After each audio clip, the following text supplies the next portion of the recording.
नमस्कार. तुमच्या जन्मपत्रिकेत लग्नकुंडलीमध्ये जर गुरु आणि नेपच्यून या ग्रहांचा एकत्रित बसण्याचा योग आला असेल, डिग्री वाईज अगदी जवळ असतील किंवा परस्परापासून 3रे, 5वे किंवा 9वे बसले असतील, तर हा तुमच्या पत्रिकेतील उत्तम ज्ञानप्राप्तीचा योग आहे. ईश्वराकडून तुम्ही त्याच्या प्रसाराच्या कार्यासाठी, आध्यात्मिक ज्ञानाच्या प्रसाराच्या कार्यासाठी निवडले गेलेले आहात असं नक्की समजा.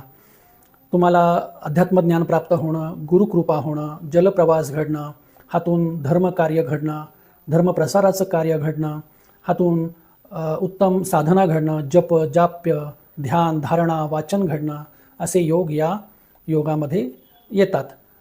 तसंच तुमच्याकडे एक शक्ती निर्माण होते की ज्याच्यामुळे तुम्ही समोरच्याच्या अंतःकरणाचा ठाव घेता आणि ऐहिक समृद्धी म्हणा किंवा ऐहिक संतोषसुद्धा तुमच्या मनात राहतो.